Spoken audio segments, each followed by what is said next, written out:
नमस्कार. तर आपण सगळ्यांनी पाहिलं की cough syrup, cold drip cough syrup यामुळे 7 बालकांचा मृत्यू झालेला आहे. तर त्याच्यामध्ये मध्य प्रदेश आणि राजस्थान या ठिकाणी बालकांचा मृत्यू झालेला आहे.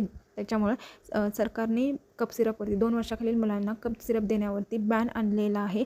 कारण की त्या जे कोल्ड ड्रिप कफ सिरप होतं तर त्याच्यामध्ये अडल्ट्रेटेड टॉक्सिक सबस्टन्स सापडलेला आहे, जे की डायइथिलीन ग्लायकॉल DEG सापडलेलं आहे, ज्याच्यामुळं त्या मुलांना टॉक्झिसिटी झाली आणि त्याच्यामुळे त्या मुलांची डेथ झालेली आहे. असे 7 मुलांची डेथ झालेली आहे. राजस्थान आणि मध्य प्रदेश याचं जे मॅन्युफॅक्चरिंग होतं तर त्यांनी ते श्रेयसन फार्मा याने केलेलं आहे. तमिळनाडूमधून मॅन्युफॅक्चरिंग झालेलं आहे. तर याचं बॅन केलेलं आहे.